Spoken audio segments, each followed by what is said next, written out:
The next question relates to a person that is swallowing his or her own saliva during the fast. Is this a permitted act? As far as swallowing the saliva is concerned, it is a normal act. It's a natural act. And today's science tells us that there are several liters of saliva being secreted by the salivary gland every day.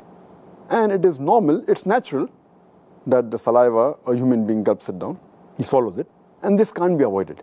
And Allah says in the Quran, in Surah Baqarah, chapter number 2, verse number 185, when it tells you that you should fast for the full month of Ramadan, and those who are ill on a journey, they can make up the period later on. Then it says, Allah subhanahu wa ta'ala wants to make it easy for you and does not want to put you in a difficulty.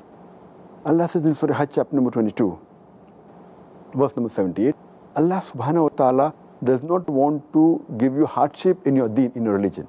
So, but natural, since swallowing saliva is a normal act.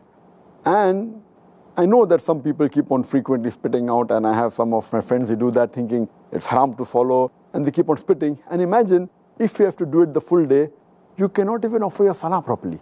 Because when you offer salah, it takes a few minutes, and in few minutes also saliva gets gathered. So will you be concentrating on spitting the saliva out or on Allah subhanahu wa ta'ala?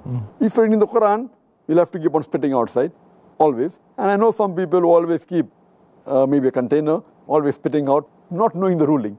So if a person swallows the saliva, normal saliva which comes in the mouth, it cannot be avoided at all.